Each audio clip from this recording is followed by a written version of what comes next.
The conference room on the 14th floor had floor-to-ceiling windows that looked out over downtown Charlotte.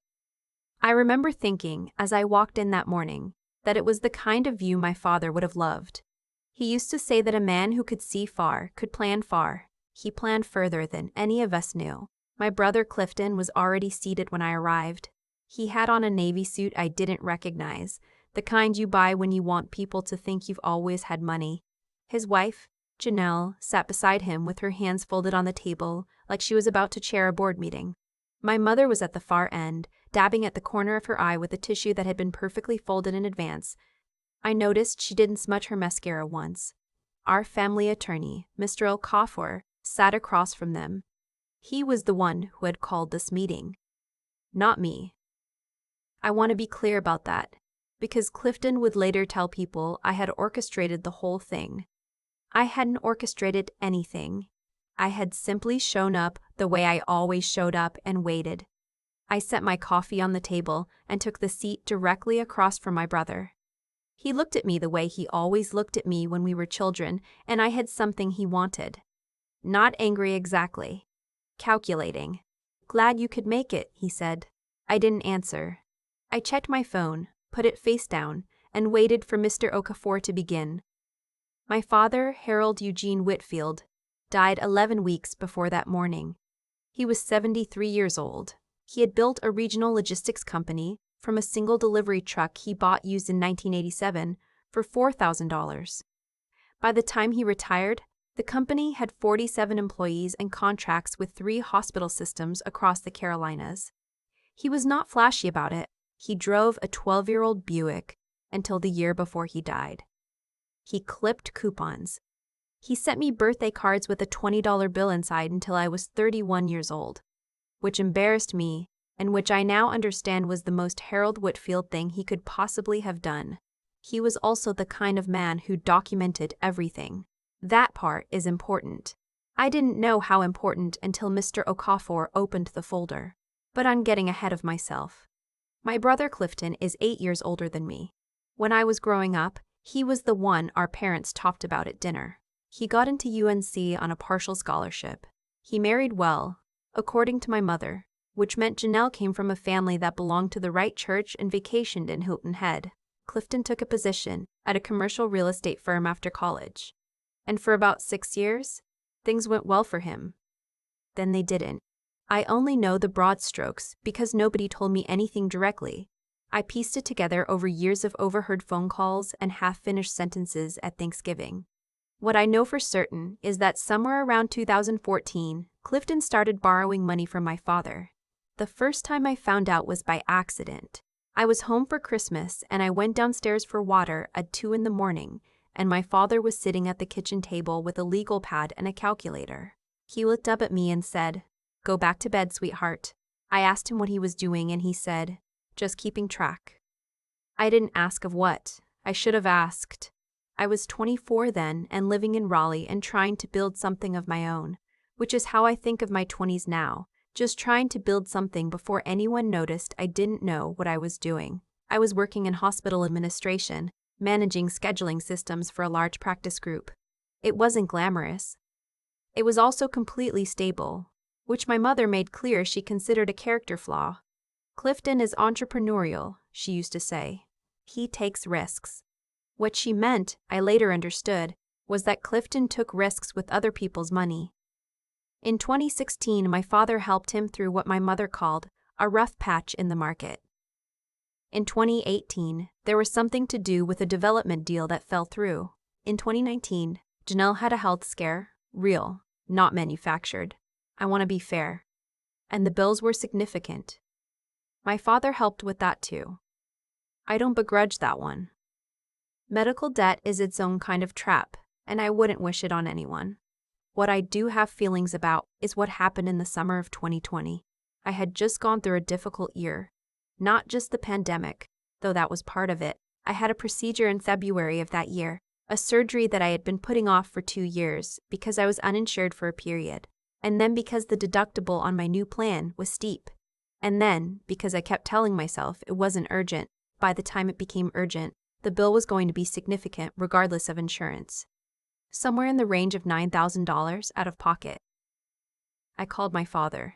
I had never asked him for money before. Not as an adult. I was 30 years old, and I felt sick with embarrassment just dialing his number. He told me he would have to get back to me. He called me 3 days later and said he was sorry, that things were tight right now, that he was sure I could work out a payment plan with the hospital.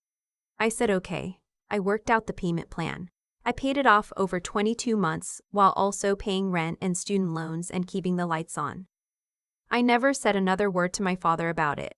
I didn't want him to feel bad.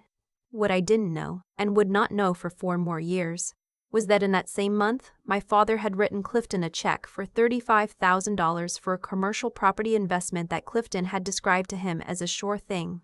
The sure thing was not a sure thing.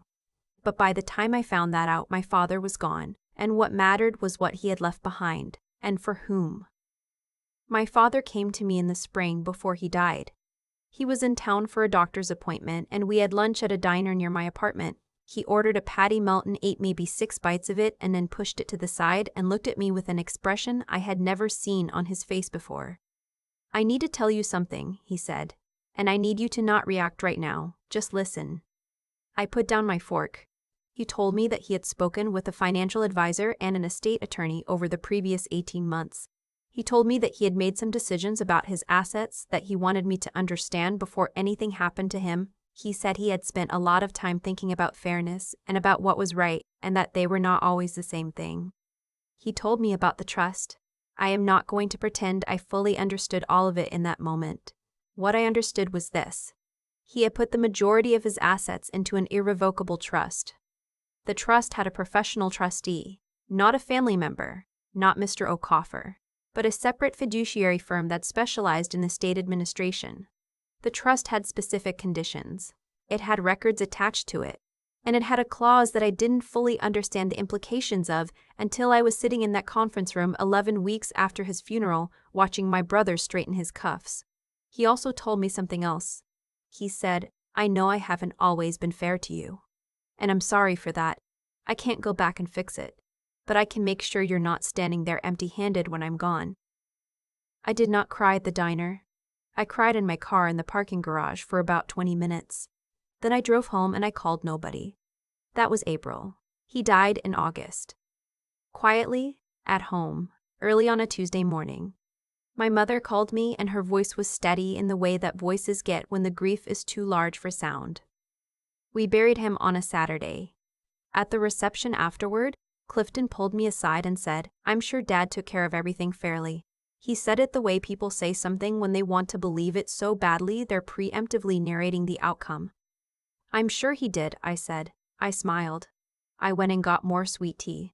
The meeting had been called because Clifton had filed a formal challenge. I should have expected it. Honestly, some part of me did. When the trust documents were initially shared with the family and it became clear that the distribution was not what Clifton had anticipated, he had gone very quiet for about 2 weeks. That quiet was the tell. Clifton had never been a quiet person. When Clifton went quiet, he was building something.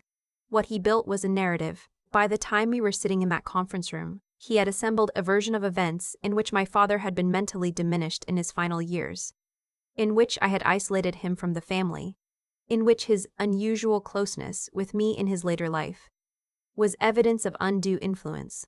Janelle had submitted a written statement. My mother, my own mother, had signed an affidavit saying she believed my father had not been himself for at least 2 years before his death. I sat across from them, and I kept my hands flat on the table, and I did not say a single word. Mr. Okafor looked at me once. I gave him a small nod. He opened the folder.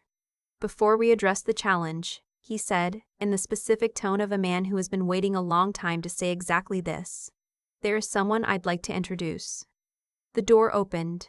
The woman who walked in looked to be in her late 50s.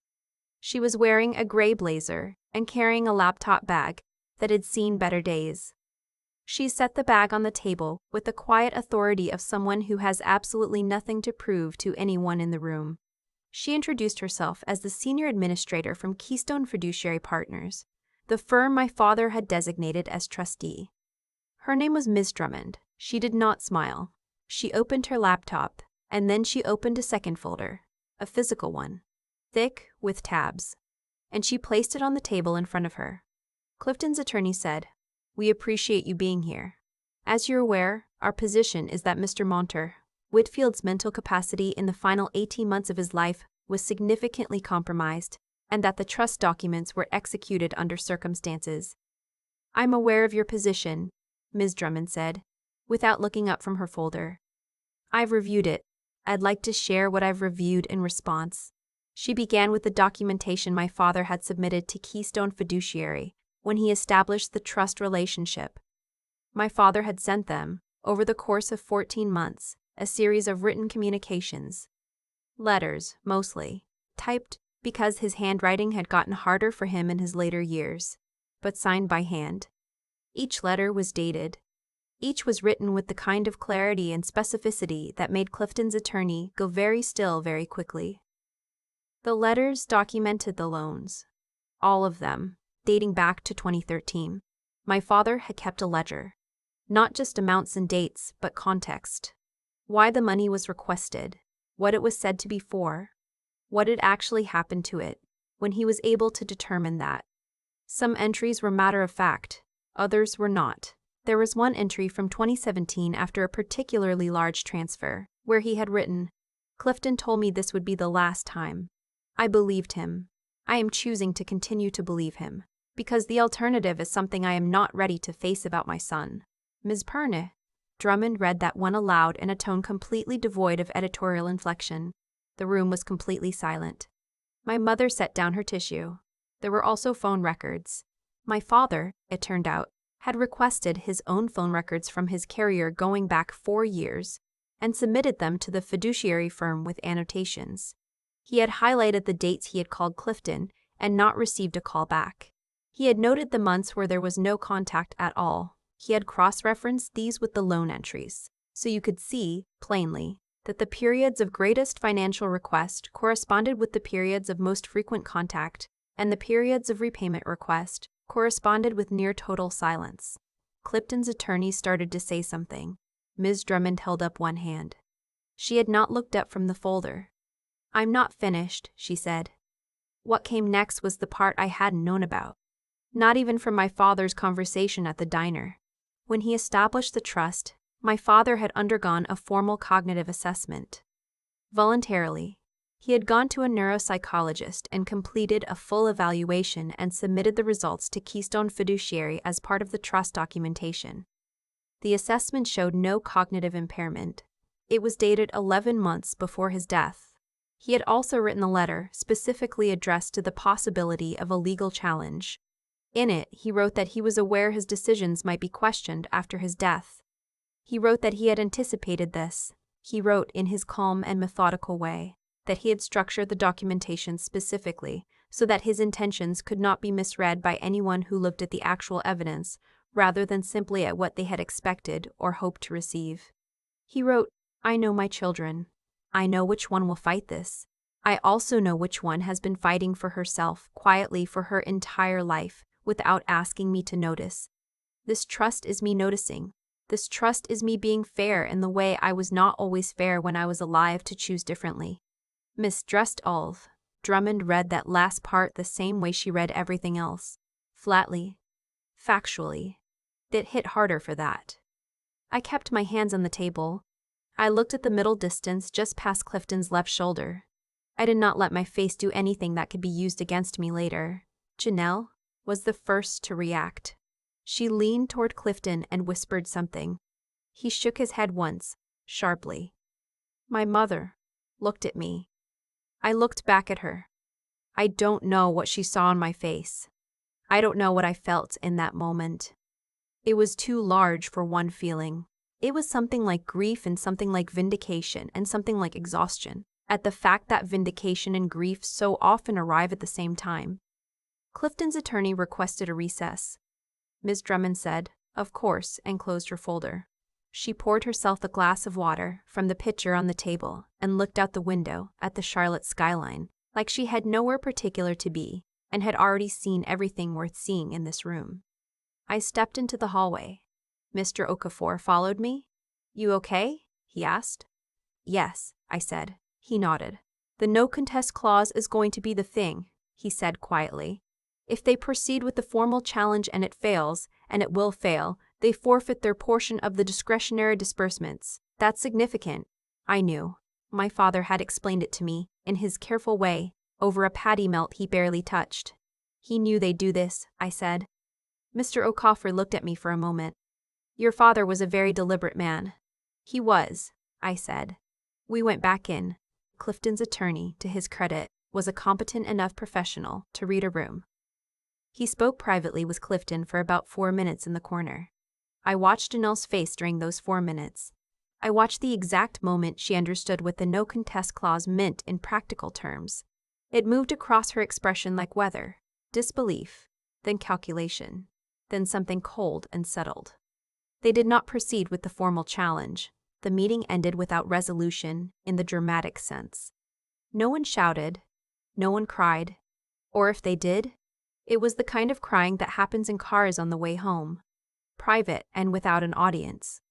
Clifton walked past me on the way out and didn't speak. My mother paused near the door. Your father loved you, she said. I'm not sure if it was meant as an explanation or an apology. Maybe both? I know, I said. I loved him too. She left. I stayed in the conference room for a few minutes after everyone else had gone. Ms. Drummond was packing up her laptop. I thanked her. She told me my father had been one of the most thorough clients she had worked with in 20 years of fiduciary administration. She said this without sentiment, as a professional observation, which somehow made it the kindest thing anyone said to me that entire day. I drove home through midday traffic on I-77, which was terrible, because it is always terrible. And I thought about my father at a kitchen table at 2 in the morning with a legal pad and a calculator, keeping track. I thought about the patty melt he pushed aside. I thought about the $20 bills and the birthday cards. I thought about the phone records, annotated in his handwriting, all those unanswered calls logged like entries in some private registry of disappointment that he had transformed in his last years into something that could actually protect someone. He couldn't go back and give me the money when I needed it for the surgery. He couldn't rewrite the years when Clifton was the one they talked about at dinner. He couldn't undo the phone call where he told me things were tight while Clifton's check was already written. But he had 11 months to think carefully. He had a legal pad and a calculator, and a fiduciary firm in a gray blazer and a very thorough paper trail. He had, it turned out, been planning far. The one thing I want to say, the thing I couldn't have said in that conference room and wouldn't have said even if I could, is that winning didn't feel the way I thought it would. It felt like missing him.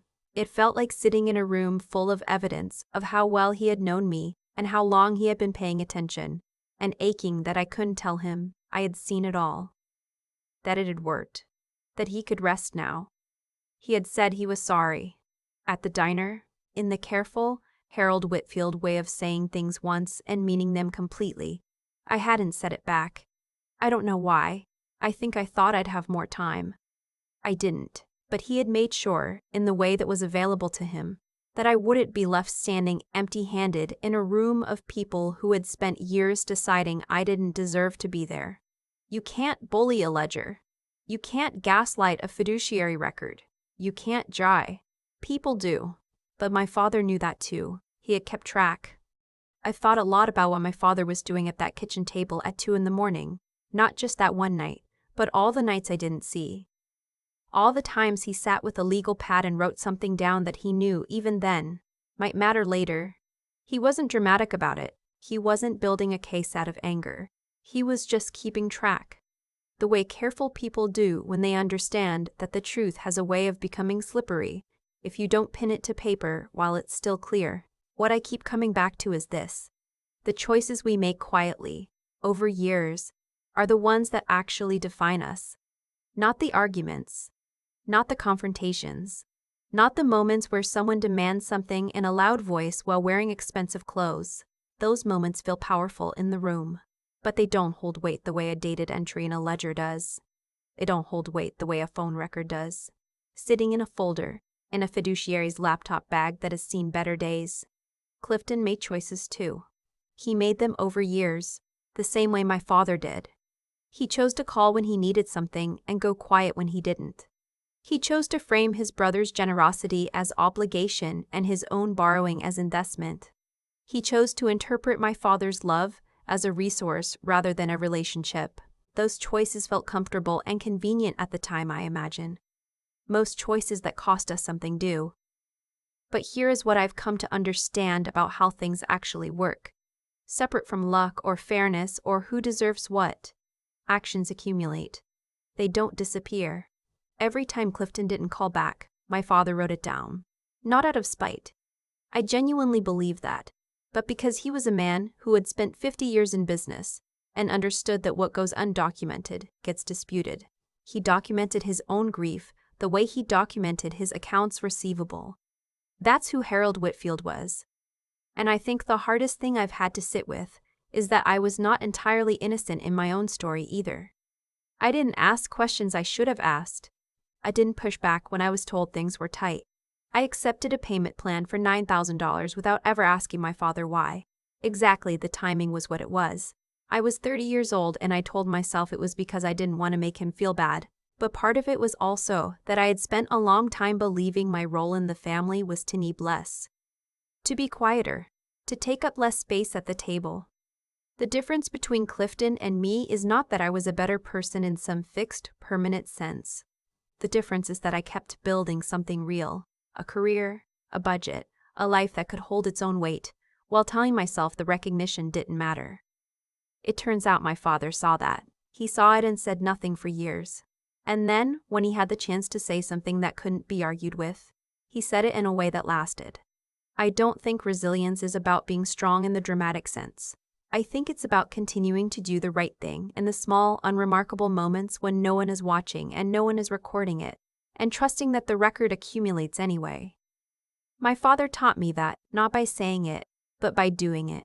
By sitting at a kitchen table at 2 in the morning and choosing, one more time, to keep track. You can build your whole identity around what you're owed. Or you can build something that stands on its own. One of those things ends in a conference room with a no contest clause. The other ends with someone reading your words aloud after you're gone and the room going completely silent. My father chose. So did Clifton. So, without fully realizing it, did I.